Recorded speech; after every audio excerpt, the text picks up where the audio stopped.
ज्ञानाचे स्रोत आणि वयाची मर्यादा. नमस्कार.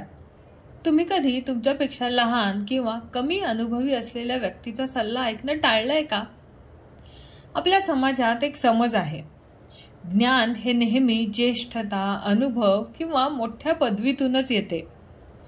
पण समजा एखादं लहान मूल तुम्हाला तुमच्या आयुष्यातील एखाद्या मोठ्या समस्येवर अचूक उपाय सांगत असेल तर तुम्ही त्याकडे दुर्लक्ष कराल का?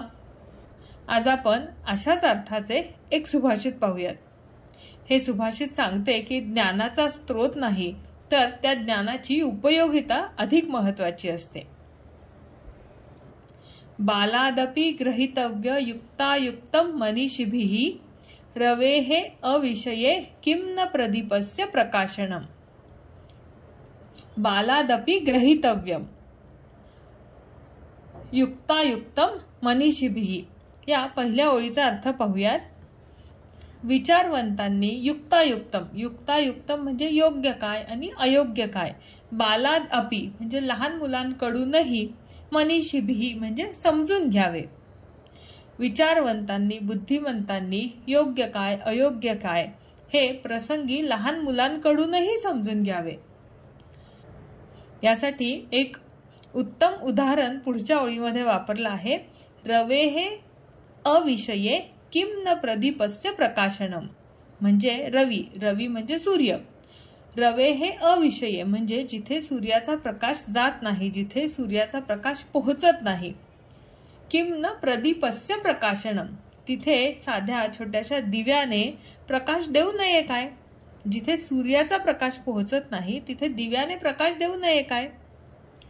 मोठ्यांना सहजासहजी सुचणार नाहीत अशा गोष्टी कधीकधी लहान मुलांनाही सुचतात. संयुक्तिक किंवा योग्य असे वचन लहान मुलांकडूनही स्वीकारावे असे या सुभाषितातून सुभाषितकाराला सुचवायचे आहे.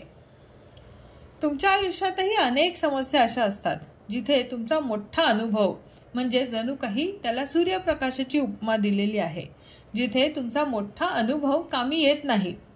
अशा वेळी एखाद्या लहानशा दिव्याचा प्रकाश देखील तुम्हाला मार्ग दाखवू शकतो. एखादा अगदी साधा सोपा सल्ला सुद्धा तुम्हाला मार्ग दाखवू शकतो आणि अडचणीतून बाहेर काढू शकतो. मित्रांनो, या सुभाषिताचा संदेश अगदी सोपा आहे. ज्ञानाचा स्रोत नाही तर त्या ज्ञानाची शुद्धता आणि त्याची उपयुक्तता महत्त्वाची आहे. जेव्हा आपण आपला अहंकार बाजूला ठेवू तेव्हा आपल्या लक्षात येईल की या ज्ञानाचे कितीतरी दिवे आपल्या आजूबाजूला सतत तेवत असतात आणि आपल्याला मार्ग दाखवत असतात. आजच ठरवा, तुमच्यापेक्षा वयाने, अनुभवाने लहान असलेल्या कोणत्या व्यक्तीकडून तुम्ही एखादी नवीन गोष्ट शिकणार आहात. खाली कमेंट करून मला नक्की सांगा. हा व्हिडिओ तुम्हाला आवडला असल्यास लाईक करा आणि तुमच्या मित्रांशीही शेअर करा. त्यांनाही ज्ञान घेताना वयाचा अडथळा दूर करायला शिकवा. थँक्यू.